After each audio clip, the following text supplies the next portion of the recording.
Hello guys, स्वागत है आपका मेरे YouTube channel law with Lalit में। आज का हमारा टॉपिक है सबसे इम्पोर्टेंट टॉपिक है मुस्लिम लॉ के अंदर इद्दत का। जैसे कि आपको पता ही है कि मैरिज दो तरीके से डिसॉल्व हो सकती है।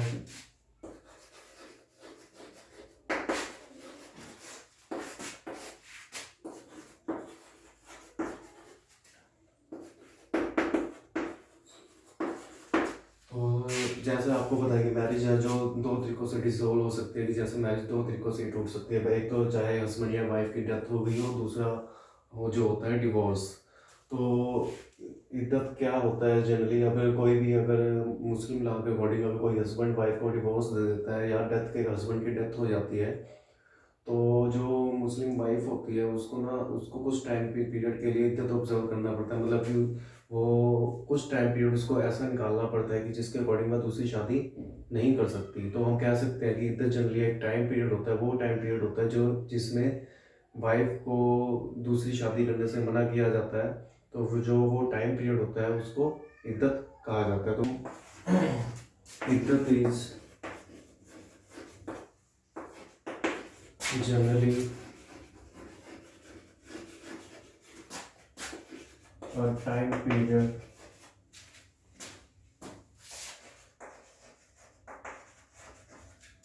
in which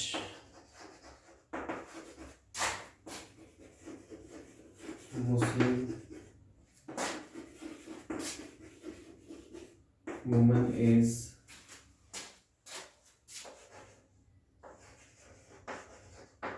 prohibited to do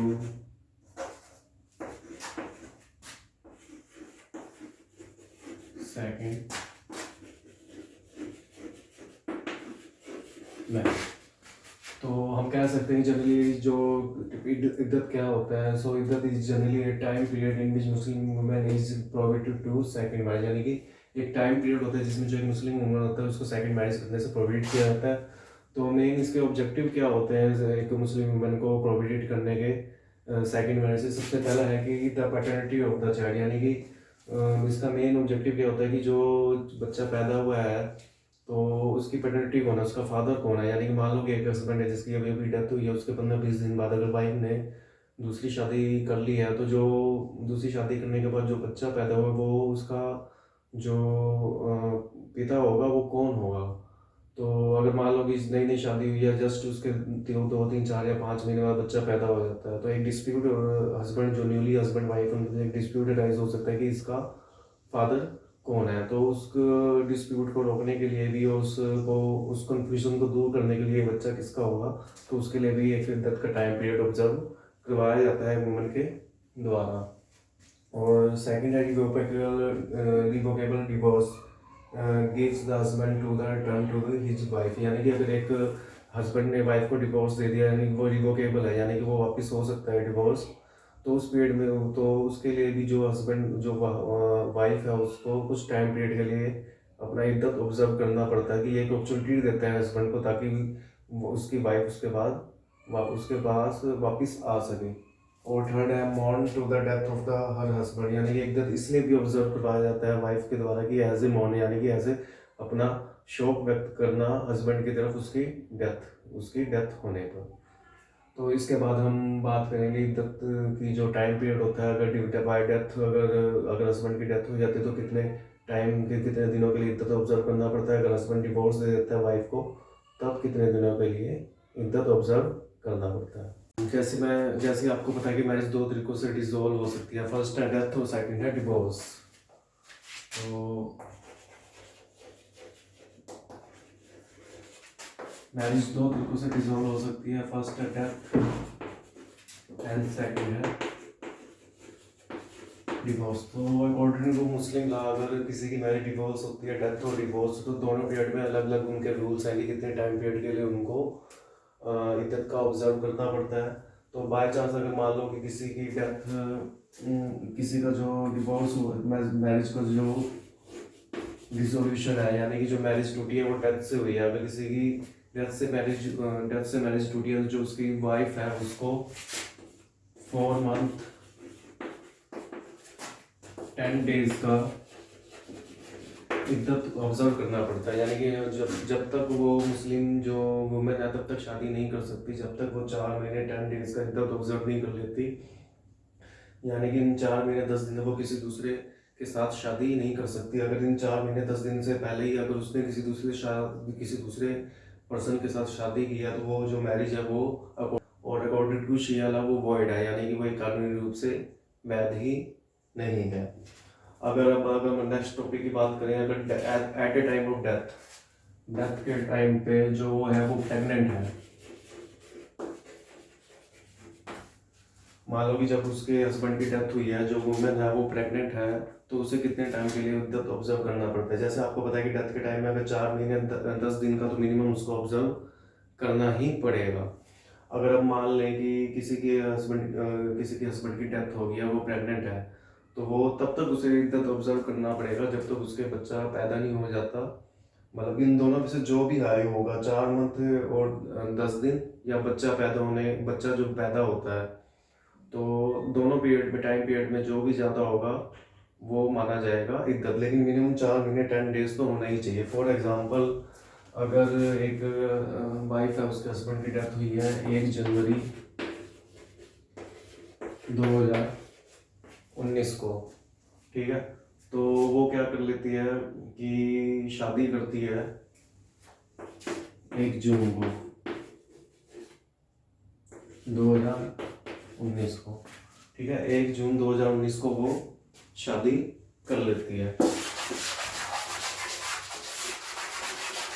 तो इसमें आपने देखा होगा कि कम से कम 6 महीने का डिफरेंस आ गया, तो यानी कि ये 4 महीने 10 दिन से ज़्यादा है, तो इस टाइम पीरियड पे वो शादी कर सकते हैं। अगर हम नेक्स्ट बात करें, अगर एक की शादी हुई है, एक की वाइफ की हस्बैंड की डेथ हुई है 1 जनवरी 2019 को, वो ये लगा लो 15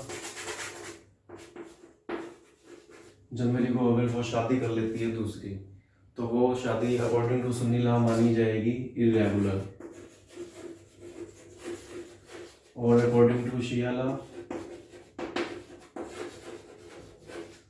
मानी जाएगी वॉइड। अब हम आगे बात करते हैं, जब विमन हो, वो प्रेग्नेंट हो,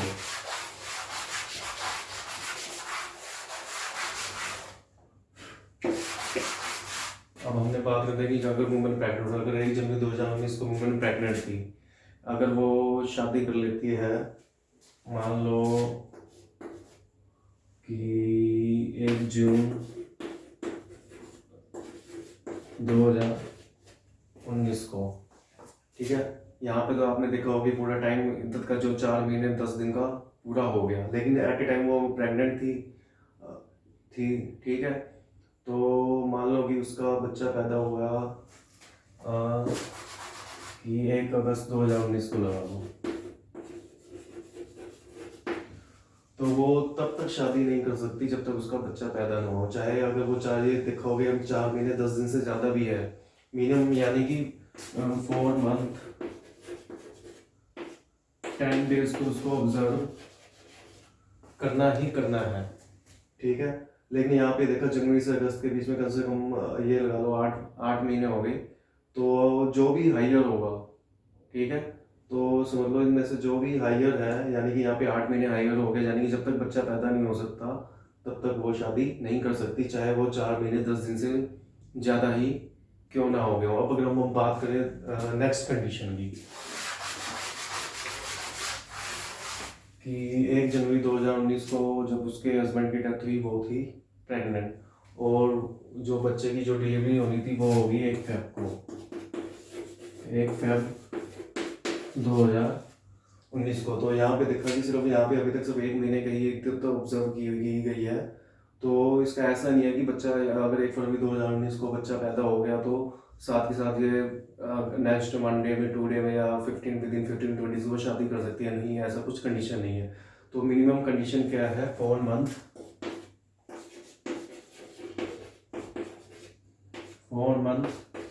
10 डेज, यानी कि उसको हर हालत में 4 महीने 10 दिन का इद्दत तो ऑब्जर्व करना ही पड़ेगा।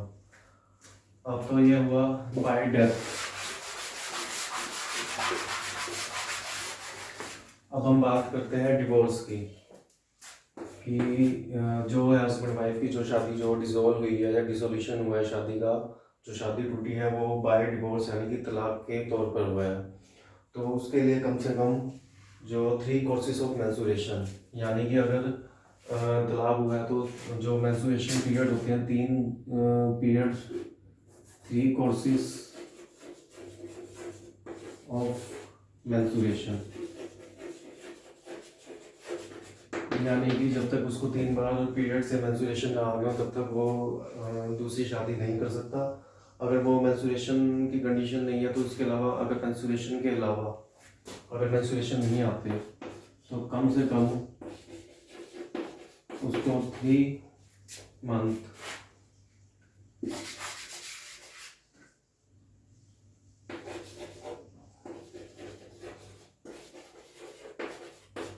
3 लूनर मंथ का उसको इद्दत ऑब्जर्व करना पड़ेगा।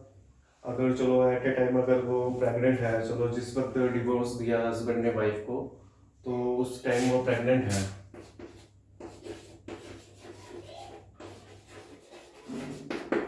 जिस टाइम वो प्रेग्नेंट है तो सेम कंडीशन जो कि डेथ वाले मैंने बताई थी, जब तक उसके बच्चे की डिलीवरी नहीं हो जाएगी तब तक वो दूसरी शादी नहीं कर सकती। मतलब मिनिमम 4 मंथ 10 डेज तो ऑब्जर्व करना ही करना है उसको इतना, चाहे वो बच्चे की डिलीवरी पहले हो गई हो या जो कुछ हो, जो भी हो गई हो। अगर बच्चे की डिलीवरी में 7-8 महीने लगते हैं तो उसको 7-8 महीने तक वो इतना तो ऑब्जर्व करना पड़ेगा, तब तक वो दूसरी शादी नहीं कर सकती। अब हम बात करेंगे इरेगुलर मैरिज की, इसमें क्या कंडीशंस होती हैं, इद्दत के कितने टाइम का इद्दत ऑब्जर्व करना पड़ता है। तो इरेगुलर मैरिज में 2 टाइप की कंडीशन है, एक है बिफोर कंज्यूमेशन, एक है आफ्टर कंज्यूमेशन। यानी कि बिफोर कंज्यूमेशन यानी कि ये लगा लो अगर 2 हस्बैंड वाइफ है वो सेपरेट हो जाते हैं, यानी कि बाय डेथ और बाय डिवोर्स, बाय डेथ और बाय डिवोर्स अगर वो अलग हो जाते हैं, अगर दोनों के बीच में सेक्सुअल इंटरकोर्स नहीं होता बिफोर कंसेप्शन, यानी कि सेक्सुअल इंटरकोर्स नहीं हो पाता, तो हस्बैंड वाइफ दोनों अलग हो जाते हैं, तो उस केस में इद्दत ऑब्जर्व नहीं करना पड़ता। लेकिन अगर आफ्टर कंज्यूमेशन यानी कि अगर दोनों के बीच में सेक्सुअल इंटरकोर्स हो जाता है तो उसके बाद जो है वाइफ को दूसरी शादी करने के लिए उससे पहले इद्दत ऑब्जर्व करना पड़ता है। तो ठीक है, इद्दत के लिए सेम वही कंडीशंस है जैसे डेथ के लिए, अगर 4 मंथ 10 डेज के लिए, और अगर बाय मीन्स ऑफ डिवोर्स होता है तो 3 लूनर मंथ 3 मेंसुरेशन पीरियड्स। और अगर हम बात करें मैरिज इज नॉट कंज्यूमेटेड, अगर दोनों के बीच में मैरिज हुई है, शादी हुई है, नॉट कंज्यूमेटेड यानी कि ये कंज्यूमेटेड यानी कि सेक्सुअल इंटरकोर्स नहीं हुआ, उससे पहले ही हस्बैंड की डेथ हो जाती है, बिना कंज्यूमेटिव बिना सेक्सुअल इंटरकोर्स के उससे पहले ही अगर हस्बैंड की डेथ हो जाती है तो उसको इद्दत ऑब्जर्व करना पड़ता है। अगर दोनों के बीच में सेक्सुअल इंटरकोर्स नहीं हुआ और अगर डिवोर्स दे दिया है तब जो है दोनों को इद्दत ऑब्जर्व नहीं करना पड़ता। अब इसमें एक कंडीशन और अराइज होती है कि मान लो कि किसी के हस्बैंड की डेथ हो गई है वाइफ की, तो उसको जैसे जिस दिन डेथ हुई अगर इद्दत ऑब्जर्व करने का टाइम पीरियड तभी से स्टार्ट हो जाता है जिस दिन उसके हस्बैंड की डेथ हुई है, तो उससे अगले दिन से इद्दत ऑब्जर्व करने का जो वुमेन है उसका टाइम स्टार्ट हो जाता है। कि बाई चांस मान लो कि वाइफ को पता नहीं चला कि उसके हस्बैंड की डेथ हो गई है या तलाक दे दिया है हस्बैंड ने, उसको पता नहीं चला, उसको 1 महीने बाद 2 महीने बाद या 3 महीने बाद पता चलता है, तो उस कंडीशन में ये माना जाता है कि जैसे ही अगर डेथ हुई है और जैसे ही तलाक दिया गया जो टाइम पीरियड है वहीं से स्टार्ट हो जाता है इद्दत का। अगर वाइफ को 1 महीने बाद या 2 महीने बाद पता चल जाता है तो टाइम पीरियड वही माना जाएगा जिस दिन उसकी डेथ हुई। फॉर एग्जांपल मान लो कि 1 जनवरी 2019 को हस्बैंड की डेथ हुई,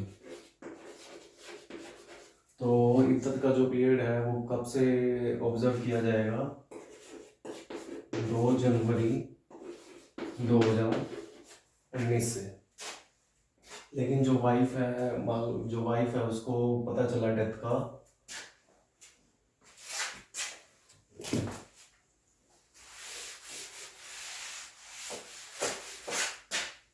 मान लो कि वाइफ को पता चला डेथ का 2 फरवरी को 2019 को, तो यहाँ पे ये देखो कि उसने 1 मंथ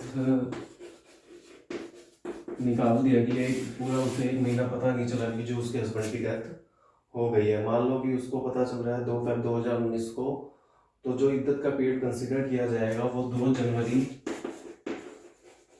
2019 से कंसीडर किया जाएगा, चाहे वाइफ को बाद में क्यों ना पता चला हो, यानी कि उसको 2 फरवरी 2019 को पता चला है तो उसने कम से कम 1 महीने का इद्दत का जो पीरियड है वो निकाल लिया है, चाहे उसको इन्फॉर्मेशन 2 फरवरी 2019 को मिली हो तो उसको उसके बाद 3 मंथ और 10 डेज का इद्दत और ऑब्जर्व करना पड़ेगा।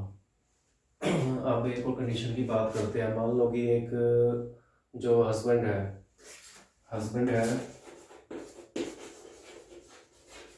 उसने वाइफ को डिवोर्स दिया है, ठीक है। अगर हस्बैंड ने वाइफ को डिवोर्स दे दिया तो चलो डिवोर्स देने के बाद कुछ टाइम बाद अगर हस्बैंड की डेथ हो जाती है, ठीक है, हस्बैंड की डेथ हो जाती है,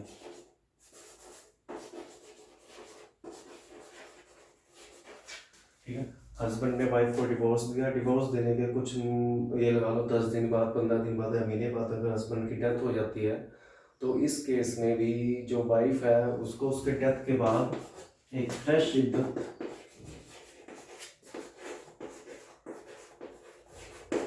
उसको ऑब्जर्व करना पड़ता है। यानी कि मान लो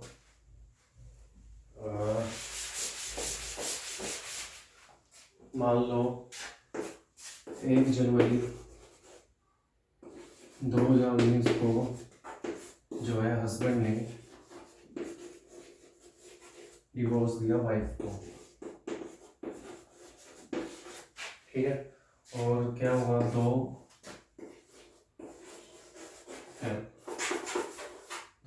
1 फेब 2019 को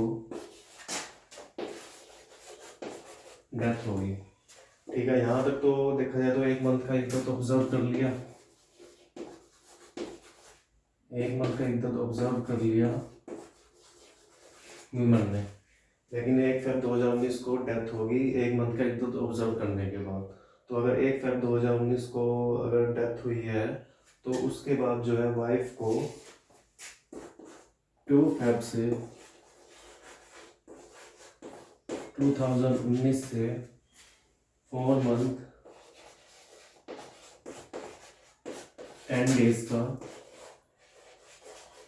इद्दत ऑब्जर्व करना पड़ेगा। जैसे ही आपको पता है कि अगर बाय हस्बैंड की डेथ हो जाती है तो 4 महीने 10 डेज का जो इद्दत ऑब्जर्व करना पड़ता है बाय डेथ और बाय डिवोर्स जो भी है। तो अगर डेथ हो जाती है तो मतलब कि हस्बैंड ने जो है वाइफ को डिवोर्स दे दिया है, लेकिन हस्बैंड ने वाइफ को डिवोर्स दे दिया लेकिन वो इद्दत ऑब्जर्व कर रही है, लेकिन उसी के बीच में अगर डेथ हो जाती है तो उसको दोबारा से वही जिस दिन डेथ हुई है उसके अगले दिन से दोबारा से ही फ्रेश इद्दत ऑब्जर्व करना पड़ता है।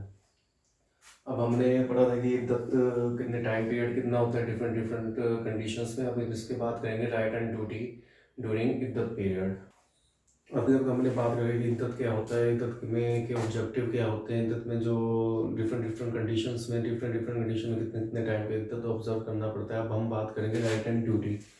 जो राइट एंड ड्यूटी क्या होती है इद्दत पीरियड में हस्बैंड की वाइफ के प्रति और वाइफ के हस्बैंड के प्रति। अगर क्या करते हैं सबसे पहली बात करें wife is entitled to maintain during the period of इद्दत, यानी कि जो है वाइफ का जो भरण पालन पोषण करना या मेंटेनेंस करना ये हस्बैंड की ड्यूटी है ड्यूरिंग द पीरियड ऑफ इद्दत। यानी कि अगर वो जितने टाइम पे भी इद्दत ऑब्जर्व करती है इसमें हस्बैंड की उसके प्रति ड्यूटी बनती है कि उसका भरण पालन पोषण करे, उसकी ज़रूरतों को जो है उसकी जो जीवन जीने के लिए जो बेसिक नीड्स हैं उनकी ज़रूरतों को पूरा करे। और second wife as well as husband can not marry with other during period of इद्दत, यानी जब तक ड्यूरिंग का इद्दत चल रहा है वाइफ को तो शादी कर ही नहीं सकती इद्दत के पीरियड में। तो हस्बैंड के ऊपर भी ये कंडीशंस हैं कि वो भी जब तक वाइफ इद्दत पे है वो शादी नहीं कर सकता किसी दूसरी और लेडीज़ के साथ। फॉर एग्जांपल एक हस्बैंड है जिसकी 4 वाइफ हैं, मुस्लिम से सिर्फ 4 मैरिज ही अलाउड है, तो एक वाइफ का वो डिवोर्स दे देता है। तो जब डिवोर्स दे दिया अब यानी कि उसके पास 3 वाइफ रहेगी, लेकिन फिर भी वो किसी और लड़की से शादी तब तक नहीं कर सकता जब तक जो उसकी जिस वाइफ को उसने डिवोर्स दिया है वो जब तक वो इद्दत का जो टाइम पीरियड है वो पूरा का पूरा कंप्लीट ना कर ले।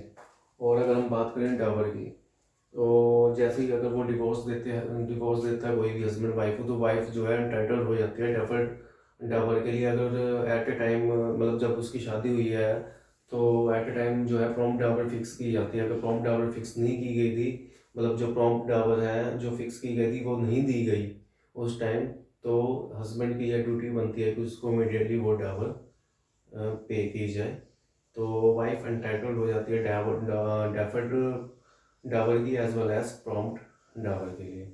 तो ये हुआ कि इद्दत क्या होता है, इद्दत की कंडीशंस क्या होती हैं। अगला हमारा अब ऐसे ही मुस्लिम लॉ से या जो भी लॉ से रिलेटेड सब्जेक्ट्स के लिए मेरा चैनल देखते रहिए, लॉ विद ललित।